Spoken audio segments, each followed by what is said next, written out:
अजीज़ो, आज फिर हम खुदावंद के जिंदा कलाम में से जैसा कि हम मुकाशवा के दूसरे बाब पर गौर कर रहे हैं, जिसमें हम पढ़ते हैं मुकाशवा की किताब उसका दूसरा बाब, इफिसस की कलीसिया को पैगाम। इफिसस की कलीसिया के फरिश्ता को ये लिख कि जो अपने दाहिने हाथ में सितारे लिए हुए है और सोने के 7 चिरागदानों में फिरता है, वो ये फरमाता है कि मैं तेरे काम और तेरी मुशक्कत और तेरा सब्र तो जानता हूँ, और ये भी कि तू बदों को देख नहीं सकता, और जो अपने आप को रसूल कहते हैं और है नहीं, तूने उनको आजमा कर झूठा पाया, और तू सब्र करता है और मेरे नाम की खातिर मुसीबत उठाते उठाते थका नहीं, मगर मुझको तुझसे ये शिकायत है कि तूने अपनी पहली सी मोहब्बत छोड़ दी। बस ख्याल कर कि तू कहाँ से गिरा है और तौबा करके पहले की तरह काम कर, और अगर तू तौबा ना करेगा तो मैं तेरे पास आकर तेरे चिरागदान को उसकी जगह से हटा दूंगा। अलबत्ता तुझ में ये बात तो है कि तू नेकलियों के कामों से नफरत रखता है, जिनसे मैं भी नफरत रखता हूँ। जिसके कान हो वो सुने कि रूह कलीसियाओं से क्या फरमाता है। जो गालिब आए मैं उसे उस जिंदगी के दरख्त में से जो खुदा के फिरदौस में है फल खाने को दूंगा। खुदावंद के जिंदा कलाम के पढ़ने, सुनने और उस पर अमल करने वाले मुबारक हो। आमीन। लास्ट टाइम हमने 7वीं आयत की पहली लाइन के ऊपर गौर किया, जिसके कान हों वो सुने रूह कलीसियाओं से क्या फरमाता है, कि रूह कुदस जो फरमा रहा है उसके लिए दिल की आंखें, दिल के कान खोलने की जरूरत है। रूह हमारी रूह से गुफ्तगू करता है, रूह हमारी जहन से गुफ्तगू करता है, ख्यालात से गुफ्तगू करता है। हमारी असल जो रूह है, स्पिरिट है, रूह से कलाम करता है। तो हमने इस पे गौर किया।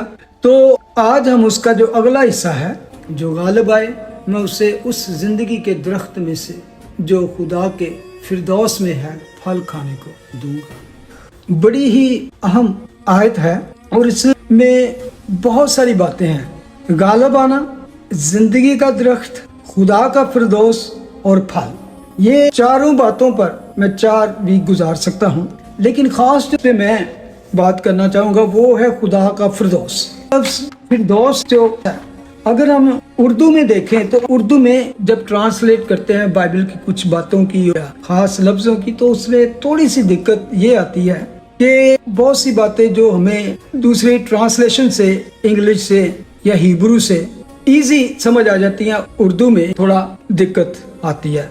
वो किस तरह मैं आपको समझाता हूँ। अगर हम इंग्लिश से उर्दू में तर्जमा करें, स्काई का भी आसमान, हेवन का भी आसमान, दोनों का तर्जमा बाइबल में स्काई का भी और हेवन का भी आसमान ही किया गया, लेकिन इंग्लिश में इसको ट्रांसलेट करना इजी है, क्योंकि ये जो लफ्ज फिरदौस आया है, पैराडाइज इंग्लिश में आया है, बाइबल में पैराडाइज जो है हेवन के मुतरादिफ है, सिनोनिमन है। इसलिए इसको मैं आपको समझाने की कोशिश कर रहा था ताकि आगे हम जाएं तो आपको पता चले ये फिरदौस जो बात की गई है, खास ये लफ्ज पैराडाइज लिया गया है, मीनिंग एक खूबसूरत और जबरदस्त बाग जहाँ खुशी और शादमानी, सुख, आराम, सुकून और इत्मीनान की जगह फिरदौस को इस माने में लिया जाता है, यानी खुदा के फिरदौस में से, जहाँ वो जिंदगी का दरख्त है जिसमें से उसने हमको फल खाने को देना है।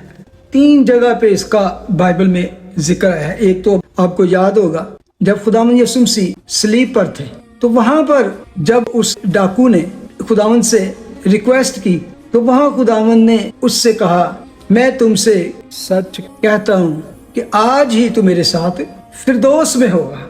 दूसरी जगह भी खुदावंद यीशु मसीह के मुंह से निकले हुए अल्फाज है, भी हमने जो मुकाशवा की किताब में दूसरे बाब के 7वीं आयत में पढ़ा कि जो गालिब आए मैं उससे उस जिंदगी के दरख्त में से जो खुदा के फिरदौस में है फल खाने। और तीसरी जगह जो है वो है 2 कुरिन्थियंस 12वें बाब, पौलुस रसूल उस बात का जिक्र करता है, कहता है मैं मसीह में एक शख्स को जानता हूँ जो 14 बरस हुए कि वो यकायक तीसरे आसमान तक उठा लिया गया। वहां वो कहता है कि मैंने यकायक, चौथी आयत में लिखा है, फिरदौस में पहुंचकर ऐसी बातें सुनी जो कहने की नहीं और जिनका कहना आदमी को रवा नहीं। इस जगह पौलुस रसूल सिर्फ ये नहीं बयान कर रहा कि मैं रूह में फिरदौस में पहुंच गया, बल्कि उसकी लोकेशन भी बयान कर रहा है कि उसकी लोकेशन कहाँ है, वो किस जगह पे किस सिमत में है। तो उसने जिक्र किया तीसरा आसमान, यकायक तीसरे आसमान तक वहां मैं पहुंच गया, और वहां यकायक फिरदौस में पहुंचकर पहले तीसरे आसमान तक पहुंचा और उसके बाद फिरदौस में। तो यहाँ से हमें ये चीजें मिलती हैं कि वो लोकेशन क्या थी, तीसरा आसमान। और तीसरा आसमान कहाँ है? बाइबल की रूह से जो हमें तालीम मिलती है उसके मुताबिक 3 आसमान हैं। 3 आसमान, एक तो जिसका जिक्र किया पौलुस रसूल ने, जिसे हम तीसरा आसमान कहते हैं, जो सबसे ऊपर पे है। उसके नीचे जो है दूसरा आसमान, जिसे हम आम तौर पे खला या जहाँ पे हम एस्ट्रोनॉमिकल चीजें वगैरह नजर आती हैं, उसे कहते हैं दूसरा आसमान। और उसके बाद है पहला आसमान, वो जो हम देख सकते हैं, जहाँ पर परिंदे वगैरह उठते हैं, जहाज वगैरह उठते हैं। ये सारा जो आसमान, जो बादल वगैरह, ये पहला आसमान है। पहला हम इसलिए कहते हैं जो हमारी तरफ से हम अगर जमीन से ऊपर जाने तो पहला, दूसरा और तीसरा। जो तीसरा आसमान क्या है? जहाँ पर खुदा बाप, आसमान के फरिश्ते और खुदा यीशु मसीह मौजूद है। इसके लिए मत्ती 5 बाब की 16वीं आयत में लिखा है, खुदा यीशु मसीह कहते हैं, इसी तरह तुम्हारी रोशनी आदमियों के सामने चमके ताकि वो तुम्हारे नेक कामों को देखकर तुम्हारे बाप की जो आसमान पर है तमजीद करे। वहाँ पर खुदा बाप है। और मत्ती की ही इंजील में 24वें बाब के 36 आयत में लिखा है, खुदा यीशु मसीह फरमाते हैं, लेकिन उस दिन और उस घड़ी की बाबत कोई नहीं जानता, ना आसमान के फरिश्ते ना बेटा, मगर सिर्फ बाप। फिर उसने उस लोकेशन का जिक्र किया, यानी कि आसमान का। इंग्लिश में हेवन लिखा गया, the angel of the haven. तो उसमें फरिश्ते हैं, बाप है, और तीसरा बेटा भी वहां पे है। उसके लिए यूहन्ना 3:13 में लिखा है, आसमान पर कोई नहीं चला सिवा उसके जो आसमान से उतरा, यानी इब्ने आदम जो आसमान में है। बड़ा खूबसूरत है, आसमान पर कोई नहीं चढ़ा सिवा उसके जो आसमान से उतरा। इस जगह तक तो तफसीर खुदा ने खुद कर दी, यानी इब्ने आदम। फिर साथ ही उसने कहा जो आसमान में है। ये इस वक्त खुदा बात कर रहे हैं, जब उस जमीन पर खड़े अपने रसूलों से बात कर रहे हैं, उनको बता रहे हैं। वो कहते हैं जो आसमान से उतरा, इब्ने आदम मैं सामने, और जो आसमान में है, ये नहीं कहा जो आसमान में था अब तुम्हारे सामने है। उसने कहा इस वक्त मैं तुमसे बातें कर रहा हूँ, लेकिन मैं इस वक्त आसमान में भी मौजूद हूँ। मैं अब भी हूँ, फ्यूचर में भी हूँ। खुदा की ये एक एट्रीब्यूट है, उसकी खसूसियत है कि वो एक ही टाइम पे हर जगह पे मौजूद है। यहाँ खुदा ने खास तौर पे एक इशारा दिया अपने ओमनी प्रेजेंट होने का, हर जगह पे मौजूद होने। तो ये 3 चीजें इस बात को एस्टेब्लिश करती हैं कि जो हेवन है, जिसके बारे में पौलुस रसूल ने कहा तीसरा आसमान, वहां पर कौन है? खुदा बाप, खुदा यीशु मसीह और फरिश्ते। दूसरे आसमान खला है, नोबडी नोज कि वो कितना वसी है, कितना बड़ा है, जिसमें गैलेक्सीज, पता नहीं क्या क्या चीजें हैं। एंड फर्स्ट हेवन, जिसपे आज हमें चीजें नजर आती हैं, बादल नजर आते हैं, परिंदे उड़ते नजर आते हैं, जहाज उड़ते नजर आते हैं। तो ये स्टैब्लिश करता है कि ये 3 आसमान हैं। अच्छा, जैसे मैंने कहा, ये लफ्ज फिरदौस जो 3 जगह पे बयान किया गया, जिसे इंग्लिश में पैराडाइज भी कहा गया है, उर्दू में इवन जन्नत या बहिश्त भी लफ्ज आया इसके बारे में। अगर आप उर्दू डिक्शनरी में देखेंगे, ये एक रॉयल मीनिंग बताया गया है, जहाँ पे बहुत खूबसूरत गार्डन्स और पेड़ और फूल और इस तरह की है। और ये इस तरह का गार्डन नहीं, वो गार्डन यानी जो आज हम दुनिया में देखते हैं, ये इसको उससे अबव बयान किया गया है। पौलुस रसूल इवन कहता है कि जो कुछ मैंने वहां पे जाके देखा, ऐसी बातें इवन सुनी जो कहने की नहीं, यानी कि वो मैं बयान भी नहीं कर सकता, जिनका कहना आदमी को रवा नहीं। इट्स बियॉन्ड डिस्क्रिप्शन के इंसान वहाँ की खूबसूरती को, वहाँ की उस अजमत को बयान नहीं कर सकता। ना वहाँ के बातें सुनी या जो देखी वो नहीं बयान कर सकता। वो सिर्फ उस वक्त ही हम जानेंगे जब हम खुदावंद के फजल से वहाँ पर पहुँचेंगे। अच्छा, ये लोकेशन हमने जानी, लेकिन लूका 16वें बाब पे जाते हैं तो वहाँ लाजर और अमीर आदमी के बारे में एक तमसील कही गई थी। एक गरीब आदमी लाजर और दौलतमंद बारे में कि वो बहुत शान शौकत के साथ रहता, खुशी मनाता, یعنی کہ امیر تھا تو اس کے پاس نئے نئے کپڑے تھے اور اس کا ٹیبل انواع اقسام کی خوراک سے بڑا ہوتا تھا اور ہر وقت جشن کا سما رہتا تھا، یعنی کہ اس کے لیے جنت یا فردوس یا عدن کا منظر وہی تھا، یعنی کہ جہاں پر اسپرچولی جو میننگ ہے جو ہمارے لیے ہے فردوس، وہ ایسا باغ، ایسا عدن جہاں پہ امن اور سکون اور راحت کے چشمے بہتے ہوں۔ لیکن اس سے غریب آدمی کی آرزو تھی، اس کو اس کے ٹکڑوں کی بھی خواہش ہوتی تھی، وہ مر گیا۔ تو لکھا ہے کہ جب وہ غریب مر گیا تو فرشتوں نے اسے لے جا کر ابراہیم کی گود میں پہنچا دیا۔ دولت مند بھی موا اور دفن ہوا اور اس نے عالم ارواح کے درمیان عذاب میں مبتلا ہو کر اپنی آنکھیں اٹھائیں۔ اس سے یہ ثابت ہوتا ہے کہ یہ ایسی جگہ پہ پہنچے جسے عالم ارواح کہا گیا ہے۔ اولڈ ٹیسٹامنٹ میں اس کو عبرانی زبان میں اس کو شیول کہا گیا ہے، جس کے عام طور پہ میننگ ہوتے تھے گریو یا پٹ، جسے اردو میں کہہ سکتے ہیں قبر، پاتال۔ اور اولڈ ٹیسٹامنٹ میں جب اس شیول کے بارے میں پڑھتے ہیں تو وہ خاص اس میں ڈسٹنکشن نہیں کیا گیا کہ اس میں ایک حصے میں برے بدکار لوگ اور دوسرے حصے میں راست باز لوگوں کے، یعنی کہ جنرلی کانسیپٹ دیا گیا ہے کہ destination for the dead people, جسے ہم عام طور پہ عالم ارواح کہتے ہیں۔ لیکن جب ہم اس تمثیل کو پڑھتے ہیں، نیو ٹیسٹامنٹ میں آتے ہیں، تو ایک بات ہمیں کلیئر ہو جاتی ہے کہ یہ وہ جگہ ہے جہاں پہ برے بھی اور اچھے لوگ دونوں جاتے ہیں، وکٹ بھی اور رائچیس بھی، راست باز بدکار دونوں جاتے ہیں۔ لیکن وہاں پہ دو حصے ہیں، ایک میں وہ امیر آدمی گیا اور ایک میں وہ غریب آدمی گیا۔ جب غریب آدمی کا ڈیسٹینیشن پڑھتے ہیں تو لکھا ہے فرشتوں نے اسے لے جا کر ابراہیم کی گود میں پہنچا دیا، جسے انگلش میں ہے بزم آف ابراہیم۔ دیکھیں بڑی خوبصورت بات ہے کہ کتنا کلیئر لکھا ہے کہ جب غریب آدمی جو راست باز گنا گیا تو اس کی روح کو لینے کے لیے فرشتے آئے اور دولت مند وہ، اور اس نے بھی جا کر عالم ارواح کے درمیان عذاب میں مبتلا ہو کر آنکھیں اٹھائیں، ستیہ ناش ہو گیا۔ یعنی یہاں دو منزلیں بتا دی گئی ہیں مرنے والوں کی۔ ہمیشہ یاد رکھیں اولڈ ٹیسٹامنٹ جتنا بھی پڑھیں گے نا، وہ ایک طرح سے کمپلیٹ خدا کا مکاشفہ نہیں ہے، کہہ سکتے ہیں کہ اولڈ خدا کا جنرل پرنسپل ہے، لیکن نیو ٹیسٹامنٹ جو ہے فل ڈیولپمنٹ ہے، یعنی کہ کمپلیٹ خدا کا مکاشفہ، یعنی کہ فل ریولیشن آف گاڈ۔ تو جب نیو ٹیسٹامنٹ پڑھتے ہیں تو بہت ساری چیزیں اس میں کمپلیٹ ہو جاتی ہیں۔ پالوس رسول اعمال 20 باب کی 27 میں آپ کہتا ہے کہ میں نے تم سب کے سامنے خدا کی پوری مرضی کو بیان کیا، یعنی کہ full complete will of God. Old Testament میں بہت ساری باتیں ہمیں سمجھ نہیں آتی، ہاں وہاں لکھی ہیں، لیکن اس کو کمپلیٹ سمجھنے کے لیے نیو ٹیسٹامنٹ کی ضرورت ہے، جس کے وسیلے سے ہم اس کو کمپلیٹ سمجھ سکتے ہیں۔ تو یہاں پر ہم پڑھتے ہیں کہ بدکار اور راست باز لوگ کی دو علیحدہ علیحدہ ڈیسٹینیشن ہیں، منزلیں ہیں، ایک ابراہیم کی گود اور دوسری عذاب کی جگہ، کیونکہ یہ تمثیل بیان کرتی ہے کہ ان کے درمیان میں ایک بڑا گلف ہے، ایک بہت بڑا واقعہ ہے، ایسا کہ جو یہاں سے تمہاری طرف پار جانا چاہے نہ جا سکے اور نہ کوئی ادھر سے ہماری طرف آ سکے۔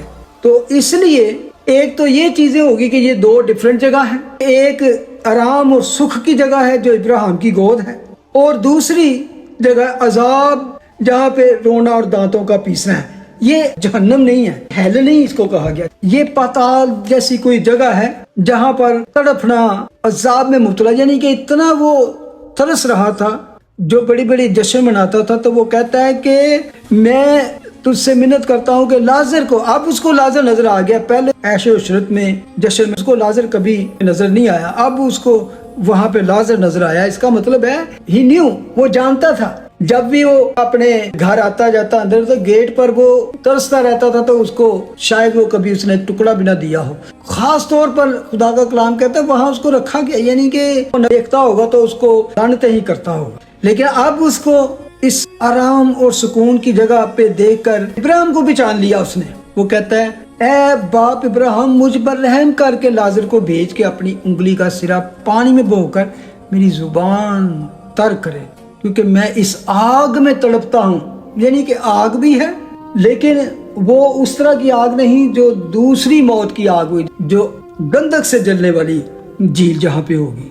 यहाँ पे अभी वो इस हालत में है कि उसकी सेंसेस शौर जो है इतना कायम है कि वो हर चीज क्लियर दे सकता है। हमेशा याद रखें, इंसान कितना भी बूढ़ा होकर मरेगा, जब वो अगली जिंदगी में पहुंचेगा, चाहे वो अच्छी जगह पे पहुंचे या बुरी, उसकी जो सेंसेस है खुदा उसको ऐसा बना देगा कि he can understand and see everything clearly.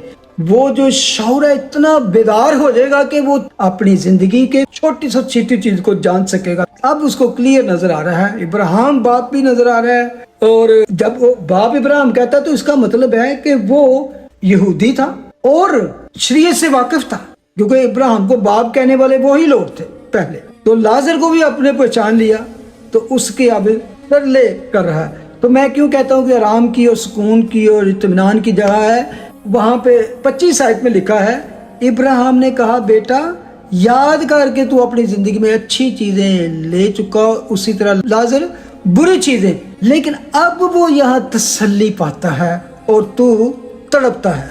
वाह, दो चीजें उसने क्लियर कर दिया। जहाँ पे जहाँ कहीं भी ये लोकेशन है वहाँ दो साइडें हैं, एक में तसल्ली इत्मीनान जोए खुशी, यानी कि इसको कह सकते हैं एंजॉयमेंट, और दूसरी तरफ तड़पना और अजाब। वो जो शियोल को बदल दिया हेडिस, उसका तर्जमा किया है पाताल, वो पाताल की जगह बयान किया गया है।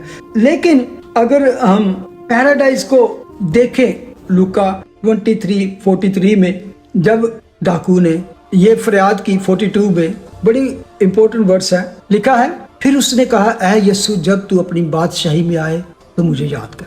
उसने उससे कहा मैं तुझसे सच कहता हूं कि तू आज ही मेरे साथ फिरदौस में होगा। इसके बाद जब स्लीप पर उन्होंने कहा तमाम हुआ और ये कहकर दम दे दिया।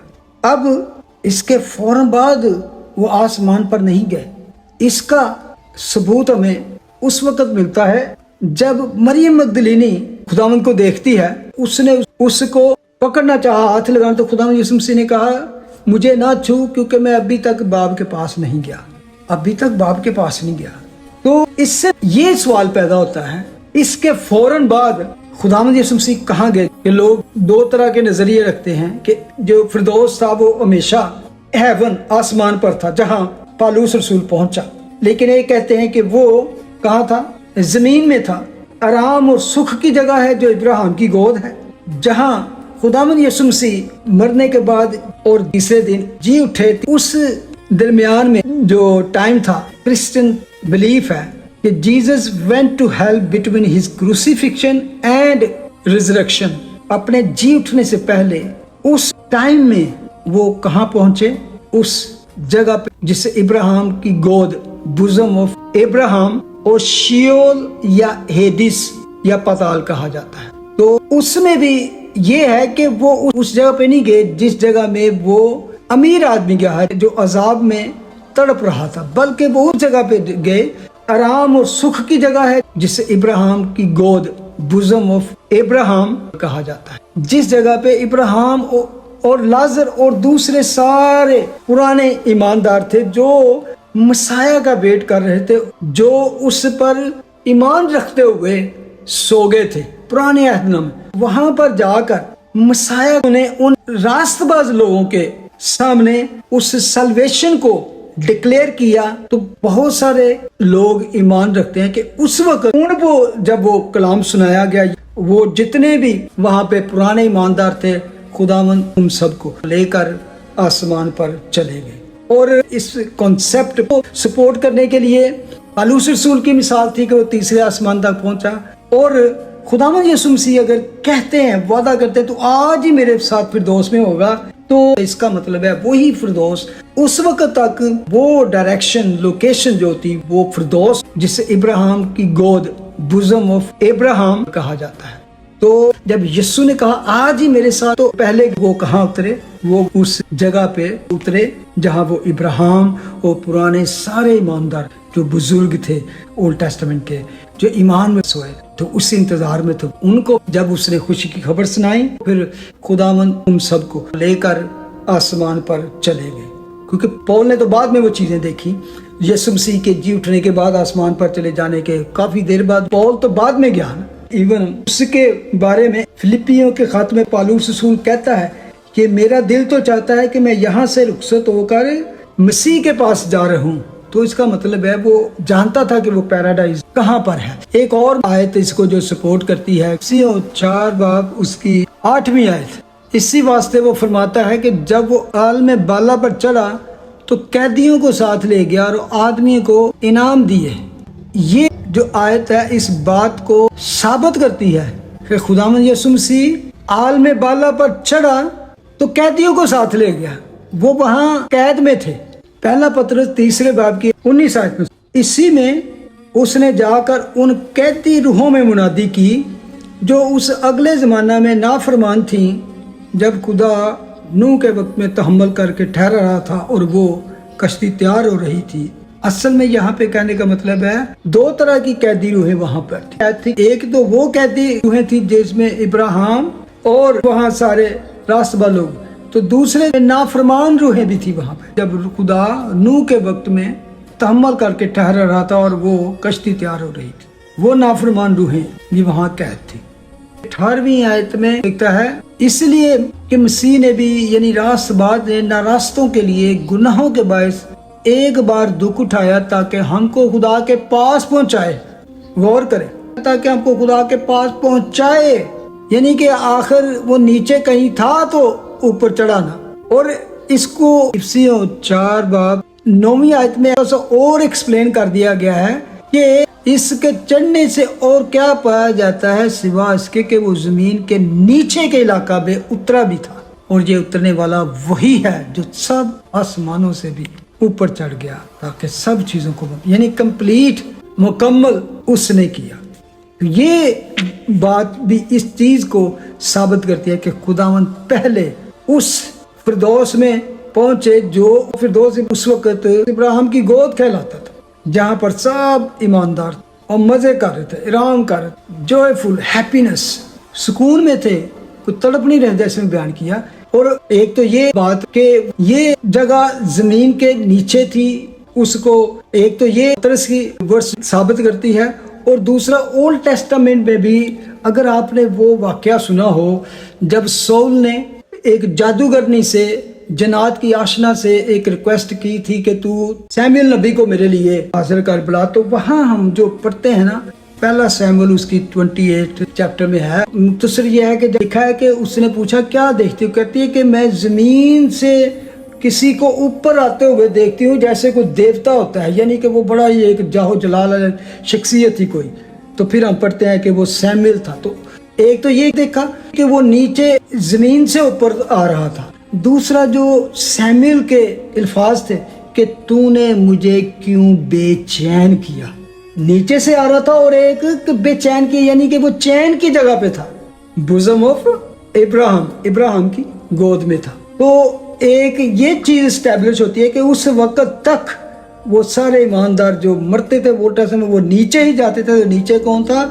اس کمپارٹمنٹ میں 2 کمپارٹمنٹ کے حصے تھے، ایک میں ابراہیم اور دوسرے میں وہ عذاب تھا۔ تو وہاں کا انچارج کون تھا؟ ابراہیم۔ دوسری جگہ اوبویس ہے کہ ابلیس ہی ہوگا، عذاب تھا۔ تو یہ چیز اسٹیبلش ہوتی ہے کہ جب خداوند یسوع مسیح مرنے کے بعد نیچے پہنچے تو وہاں ان کو خوشخبری سنائی، انہوں نے قبول کیا، پھر ان ساروں کو انعامات دی اور اپنے ساتھ اوپر آسمان پر لے گئے۔ تو عزیزو، آج میں نے آپ کے ساتھ جو اسٹیبلش کیا ہے وہ ہے فردوس کیا ہے اور اس کی لوکیشن کہاں ہے۔ میرا ایمان ہے کہ یہ پیراڈائز جس کی خداوند نے اس ڈاکو سے وعدہ کیا، پرومس کیا کہ تو آج ہی میرے ساتھ فردوس ہوگا، تو وہ وہی جگہ تھی زمین کے نچلے حصے میں جہاں وہ اترے۔ تو عزیزو، میں اینڈ آج اس کو اس جہاں پہ کرتا ہوں کہ آج جیسے کہ پالوس رسول کی ڈیزائر کہ بدن سے رخصت ہو کر یسوع کے پاس جا رہا ہوں، تو وہ کہاں ہے؟ وہ آسمان پر ہے۔ اس وقت آج کوئی بھی ایماندار مسیح میں سوتا ہے تو وہ نیچے ابراہیم کی گود میں نہیں جاتا، وہ یسوع مسیح کی گود میں جاتا، اپنے نجات دہندہ کی گود میں۔ خدا آج کے اس کلام کی وجہ سے آپ سب کو برکت دے۔ تو خدا نے چاہا تو جو چیزیں رہ گئی ہیں اس کو نیکسٹ ٹائم ہم کمپلیٹ کریں گے۔ آمین۔ God bless you.